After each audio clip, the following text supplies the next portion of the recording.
உங்களுடைய சபைகளுக்கு வந்து அனைவரையும் அன்போடு வாழ்த்துகிறேன். இழைத்த சபை ஊழியர்களையும் அன்போடு வாழ்த்துகிறேன். சேகரமாக கோடி கன்வென்ஷன் பங்கு பெற்றதற்காக 2 நாள் கூட்டத்திலையும் பங்கு பெற்றவர்கள் அனைவரையும் அன்போடு வாழ்த்துகிறேன்.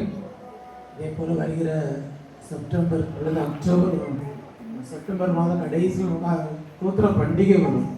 அந்த நாட்கள் சிறப்பாக சேகரமாக கூடி நாம் ஆண்டவரை மகிமைப்படுத்துவது என்பதான காரியம். அதற்காக நன்றி செலுத்துகிறேன். 6 சபையில் இருந்த மக்கள் மற்றும் சிறுவளங்கள் இருந்த மக்கள் 7 சபை கிட்டத்தட்ட நமக்கு ஒரு புதிய சபையாக சிறுவளஞ்சி சபை உருவாகும். ஆகவே 7 சபையில் இருந்த மக்களை ஆண்டவர் ஆசீர்வதிப்பாராக.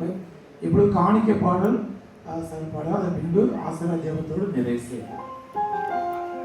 சிலுவை சுமந்தோராய் சீஷனாகுவோம், சிலுவை சுமந்தோராய் சீஷனாகுவோம், சிந்தை